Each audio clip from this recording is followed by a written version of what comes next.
Today, I was on my way to school when I noticed one of my tires was flat, and I thought to myself, what a great opportunity to show you how to change out a tire using only the tools in your car. The cool thing is that they can be found underneath the seat or inside the trunk, and they all work the same way. So if you ever find yourself stranded with a flat tire, refer back to this video because every car and truck comes standard with these tools. Now, before getting down and dirty, make sure that you even have a spare tire to swap in because there's a lot of people that take them out to reduce weight. But if it's there, the next thing you're gonna do is put together the extension rod, which is relatively easy.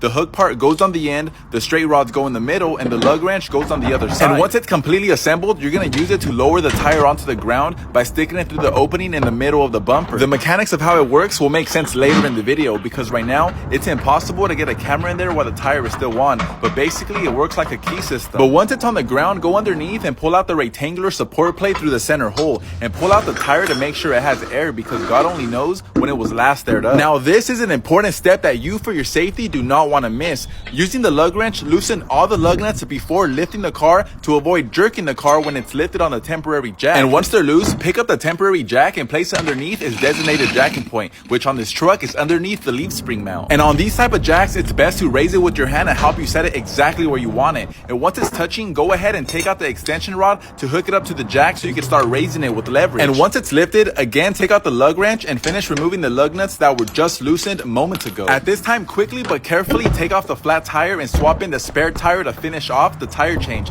And as I mentioned earlier, you want to avoid jerking the car as much as possible when it's on the jack. So just hand tighten the lug nuts and begin lowering the car. And once it's down, pull out the jack and put it away. But underneath the truck, there's still a hanging wire that could be left hanging or it could be raised. But I'm going to raise it to show you how the mechanism works. After you put the rod through the rear bumper, it goes through a bracket and fits directly into a groove like a key. So when you turn it right, it begins rolling up the wire. You don't have to roll it up all the way. Something like that is totally fine. But after that, you can start putting everything away. Just don't forget to tighten the lug nuts now that the tire is on the ground. And these tools I'm pretty sure are for another car because the lug nuts didn't fit and who knows what the Allen keys are for. But since I'm in a hurry, I put everything back where it belonged and threw on the tires so after class, I can stop by a tire shop and have them patch it up for me. Because for now, I have to go take my final exam for gender studies.